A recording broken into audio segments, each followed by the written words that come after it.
سیدنا ابو الغادیہ رضی اللہ عنہ وارضاہ بیت رضوان میں شریک صحابہ میں سے ایک ہیں، اور اس بیت کے بارے میں اللہ مالک کا فرمان سورۃ الفتح کی آیت نمبر 18 میں ذرا سنیے، لقد رضی اللہ عن المؤمنین اذ یبایعونک تحت الشجرہ، یقیناً اللہ ایمان والوں سے راضی ہو گیا جو اس درخت کے نیچے آپ سے بیعت کر رہے تھے۔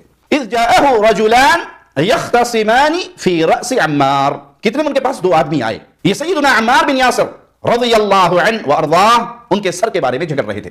یقول کل واحد منہما انا قتلتہ، ان دونوں میں سے ہر ایک یہ کہہ رہا تھا کہ میں نے انہیں قتل کیا ہے۔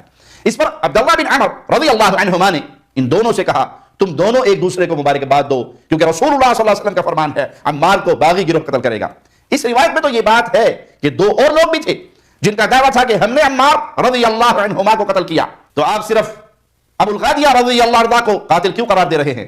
آخر آپ نے اس تقریر میں یہ بات کیوں بیان نہیں کی؟ لیکن وہ تو یہ کہتے ہیں کہ جی جو عمار بن یاسر رضی اللہ تعالیٰ عنہ کو باغی جماعت قتل کرے گی، وہاں پہ بات یہ کہ رافضی کچھ شامل تھے اس جنگ میں، اب آپ جن کا نام لیتے ہیں وہ کہتے ہیں جی ان کو تو انہوں نے قتل کر وہ بھی کہتے ہیں وہ یہ اسی طریقے سے کہانی ہے جو بغلوں میں بت رکھ کے آتے تھے۔ مسند احمد میں موجود ہے، ابو الغادیہ ایک صحابی تھے صلح حدیبیہ کے، انہوں نے عمار کو قتل کیا، وہ تو خود روتے تھے مجھ سے عمار کا قتل ہو گیا، آپ کہاں سے وکالت کر رہے ہیں؟ حدیبیہ میں تو ان کا شجر کے نیچے ہاتھ وہی بیعت ہوئی تھی، جی وہ تو جنتی ہو گئے جی، وہ جنت کی بشارت ملی نا، لیکن اس کے بعد ان سے غلط کام ہوا نا، وہ خود روتے تھے۔ کاش جو آپ مجھے مشورہ دے رہے ہیں آپ بھی ابو الغادیہ کو تسلی دیتے کہ حضرت کیوں رو رہے ہیں، آپ تو صحابہ شجرہ میں ہیں، لیکن وہ روتے تھے کہ چونکہ حضور نے فرمایا کہ عمار کا قاتل اور مال لوٹنے والا جہنم میں ہے، وہ روتے تھے کہ میرے اوپر یہ وعید فٹ ہو جائے گی۔ لیکن آپ ایک حدیث بیان کرتے ہیں، مجھے وہ ایگزیکٹ یاد نہیں ہے، اس کے اندر ایک جملہ ہے کہ وہ جب سر لے کر آتا ہے تو لوگ کہتے ہیں کہ ایک بندہ کہتا ہے میں نے قتل کیا، دوسرا بندہ کہتا ہے میں نے قتل کیا، اب شبہات تو یہ پیدا ہو گئے۔ نہیں، شبہات نہیں پیدا ہوئے، وہ ایک جھوٹ بول رہا تھا نا انعام لینے کے لیے، وہ انعام لینے آئے تھے نا۔ تو آپ کو کیسے پتا؟ نہیں، وہ یہ دنیا میں ایسا ہی ہوتا ہے کہ جب آپ حکمران کے سامنے، اب مجھے بتائیں آپ کے سامنے کو عمار بن یاسر کا سر لے کے دو بندے آئے، نعوذ باللہ، آپ تو بھی نعوذ باللہ پڑھ رہے ہیں، اس نے نہیں نعوذ باللہ پڑھا جس کے سامنے وہ سر لے کے آئے تھے، اس کو بھی نعوذ باللہ پڑھنا چاہیے تھا نا۔ تو وہ ایک کہہ رہا ہے کہ سر میں نے مارا ہے، دوسرا کہہ رہا ہے میں نے مارا ہے، تو وہاں نعوذ باللہ پڑھنے والے ہمارے اسکول آف تھاٹ کے لوگ موجود تھے، عبداللہ بن عمر بن عاص، انہوں نے کہا کہ ایک دوسرے پہ ہی پھینکو، یہ حضرت معاویہ سے تم انعام لینے آئے ہو، تم ایک دوسرے پہ ڈال دو، کیونکہ حضور نے فرمایا تھا عمار کو باغی جماعت قتل کرے گی اور عمار کا قاتل اور مال لوٹنے والا جہنم کی آگ میں ہے، یہ تو جہنم کما رہے ہو، تم انعام لینے آئے ہو، اللہ نے تو جہنم میں پھینکنا ہے جس نے عمار کو مارا ہے، تم بہتر یہ ہے کہ دوسرے پہ الزام لگاؤ، انعام لینے آئے تھے، انہیں تو پتہ ہی نہیں تھا کتنا سینسٹیو میٹر ہے۔ اچھا، عبداللہ بن عمر عاص کے بارے میں بھی آپ کبھی کہتے ہیں جی وہ حضرت علی نے ان پہ قنوت نازلہ پڑھی، وہ عمر بن عاص پہ، عبداللہ بن عمر بن عاص جو ہے نا وہ تو الحمدللہ شیعہ علی تھے، ان کے بیٹے، ہاں ان کے بیٹے، ان کو تو سمجھ آ گئی تھی نا، ان کے بارے میں تو مسلم شریف میں 4776 نمبر حدیث ہے کہ ایک بندہ کہتا ہے کہ آپ ہمیں کہہ رہے ہیں امیر اطاعت کرو، اطاعت کی کرو امیر کی، اور آپ کے چچا کا لڑکا معاویہ ہمیں کہتا ہے ہم حرام خوری کریں، لوگوں کو ناحق قتل کریں، ہم اللہ کی بات مانیں، سورہ نساء آیت نمبر 29، یا آپ کے چچا زاد کی بات مانیں، تو وہ سر جھکا کے تھوڑی دیر بعد کہتے ہیں کہ معاویہ کی اطاعت کرو ان کاموں میں جس میں اللہ اس کے رسول کے مطابق چلائیں، اور جس میں وہ خلاف چلیں تم اس کی مخالفت کرو۔ عبداللہ بن عمر بن عاص تو ماشاء اللہ تعالیٰ پوری گیم سمجھ گئے ہوئے تھے، انہوں نے کوئی میری ویڈیو نہیں دیکھ کے یہ بات کی، اگر انہوں نے ان لوگوں کی ویڈیوز دیکھی ہوتی تو کہتے ہیں کہ صحابہ کے بارے میں زبان بند کرو، کیونکہ وہ سوال کرنے والا تابعی تھا، لیکن انہوں نے کہا ان کو پتا چل کے ابھی کام ڈلا ہوا ہے، یہ اگر حضور نے اپنی بیٹی کے بارے میں کہا کہ میری بیٹی فاطمہ بھی چوری کرے اس کے ہاتھ کٹیں گے، تو باقی کسی کی کیا مجال؟ یہ بات کدھر جائے گی؟ خدا نے ازل میں دیکھا اپنا نبی کے ساتھیوں جیسا دل نہیں پایا، تو پھر یہ بات کدھر چلی جائے گی اگر ہم یہ چیزیں کریں گے؟ وہ ساتھی ہم مانتے ہیں نا، حضرت ابوبکر، عمر، عثمان و علی، مہاجرین ساتھی ہیں نا جی، یہ ساتھی ہیں نا، تو وہ قرآن نے بتا دیا کہ ساتھی 3 قسم کے ہیں، ٹھیک ہے جی، سورہ توبہ کی آیت نمبر 100، 101 اور 102 کہ نبی اسلام کے جو ساتھی ہیں وہ 3 قسم کے ہیں، والسابقون الاولون من المہاجرین والانصار، جو سبقت لے کے شروع میں جو اہل ایمان تھے، مہاجرین میں بھی اور انصار میں بھی۔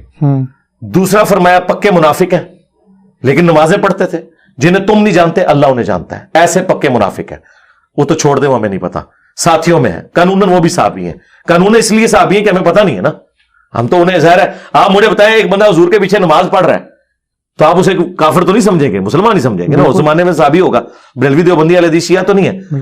اور تیسرا فرمایا ملے جلے اعمال کرنے والے ہیں، اللہ تعالیٰ ان قریب انہیں دیکھے گا، تو یہ ملے جلے عمل کرنے والے ہیں۔ قرآن میں 3 کیٹیگریز ہیں، یہ پکڑ کے سب پہ رضی اللہ عنہ لگاتے ہیں۔ قرآن نے رضی اللہ عنہ اور رضوا عنہ انہیں کہا ہے کہ جو سابقون الاولون اور احسان سے ان کی پیروی کرنے والے ہیں، جو ان کے قاتلین ہیں وہ کیسے رضی اللہ عنہ ہو جائیں گے؟ لیکن اب دیکھیں نا، آپ کیسے فیصلہ کر سکتے ہیں اس چیز کا؟ ہم نے نہیں فیصلہ کیا، اللہ کے نبی کر گئے نا فیصلہ. آپ نے فرما دیا کہ عمار حق پہ ہوگا، جی وہ جنت کی طرف بلا رہا ہوگا، مخالف جماعت جو ہے وہ باطل ہوگی. تو آپ جو جماعت ہے اسے باطل سمجھتے ہیں، کیونکہ رسول اللہ نے فرمایا نا، جملہ تو دوزخ میں، دوزخ کی طرف بلانے والی جماعت ہے. دوزخ کی نہیں، دوزخ کی طرف بلانے بلانے والے. والے. ہاں، تو مسلمان اکثر کام وہی کر رہے ہیں جو دوزخ کی طرف لے جانے والے ہیں، لیکن ہم انہیں دوست کی نہیں کہتے. جھوٹ بولنا کیا ہے؟ دوزخ کی طرف لے جانے والے. تو ہم کسی جھوٹے کو یہ تو نہیں کہتے دوست کی. کام دوست کی والا ہے. ظاہر خلیفہ وقت کے خلاف کھڑا ہونا، قرآن نے تو کہا تلوار سے ان کو سیدھا کرو جو خلیفہ وقت کے خلاف کھڑے ہوں، کیونکہ وَأُولِي الْأَمْرِ مِنْكُمْ کے تحت ہے. یہ جو یہ کہانی ڈالتے ہیں نا کہ دونوں طرف صحابہ ہی تھے وہ لڑے، یار وہ کہتے ہیں بھائی تھے، دونوں بھائی تھے. جی بھائی ہوتے وہ تو کہتے ہیں کہ بھائی آپس میں لڑ نہیں پڑتے، بڑا بھائی چھوٹے بھائی کے ساتھ لڑ پڑتا. تو یہ اس میں تو بس ٹھیک ہے، جو بڑا بھائی تھا نا اس نے قنوت نازلہ پڑھی ہے، ہم تو بڑے بھائی کے ساتھ ہیں، تو ہم پھر قنوت نازلہ پڑھنی شروع کر دیں. اب بڑے بھائی کی سنت پہ عمل کریں. حضور نے تو کہا علیکم بسنتی و سنت الخلفاء الراشدین المہدیین، ٹھیک ہے نا. اور دوسرا نبی علیہ السلام نے فرمایا، صحیح مسلم کی حدیث ہے، جب ایک امیر کی بیعت ہو جائے جو اس کے خلاف کھڑا ہو اسے قتل کر دو. حضرت علی کی بیعت ہو چکی تھی. حضرت علی کی بیعت انہی صحابہ نے کی ہے جنہوں نے ابو بکر عمر عثمان کو خلیفہ چنا ہے.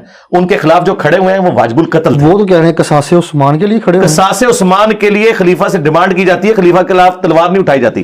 مثلا خدا نہ خواستہ آپ کے بھائی کو یا والد کو کوئی قتل کر دے تو آپ کیا پارٹی اور جتھا بنا کے سپریم کورٹ پہ حملہ کریں گے یا سپریم کورٹ میں ریٹ فائل کریں گے؟ اور پھر سپریم کورٹ میں حضرت علی جیسا بندہ ایماندار بیٹھا ہوا ہو، پھر تو کوئی گنجائش ہی نہیں ہے. پارٹی اور جتھا بنانا تو یہ تو ریٹ آف دی گورنمنٹ کو چیلنج کرنے والی بات ہے. صحیح. ہاں، اچھا. ہمیں اس جنگ سے اختلاف ہے. صرف وہ یہ کرتے نا قانون ہاتھ میں نہ لیتے، جس طرح حضرت عثمان کے مخالفین نے قانون ہاتھ میں نہیں لیا تھا، صرف گھیراؤ کیا تھا، پھر بعد میں انہوں نے ایکٹیویٹی پرفارم کی. جب تک وہ ٹھیک تھے ہم انہیں ٹھیک مانتے ہیں کہ یار ان کا احتجاج تھا، حضرت عثمان نے بھی نہیں روکا کیونکہ وہ صحابہ تھے. اس میں کئی صحابہ جو ہیں وہ اصحاب شجرہ میں شامل تھے، وہ صحابہ تھے. لیکن جب انہوں نے قتل کیا ان میں سے کسی بندے نے تو وہ ایکٹیویٹی غلط ہو گئی. کیا اس بندے کو کوڈ کیا گیا کہیں کہ وہ بندہ کون تھا؟ نہیں، ظاہر ہے کہ معلوم تھا. میرا بھائی آج کے زمانے میں جب سی سی ٹی وی کیمرے ہیں تو قاتل کا پتہ نہیں چلتا، اس زمانے میں تو پتہ ہی نہیں چلتا. پوری جماعت کو تو نہیں مارا جا سکتا. اچھا، یہاں پھر ایک اور بڑا ہاں، حفاظت کرنے والے معلوم ہے کون تھے، حسن و حسین تھے. ہاں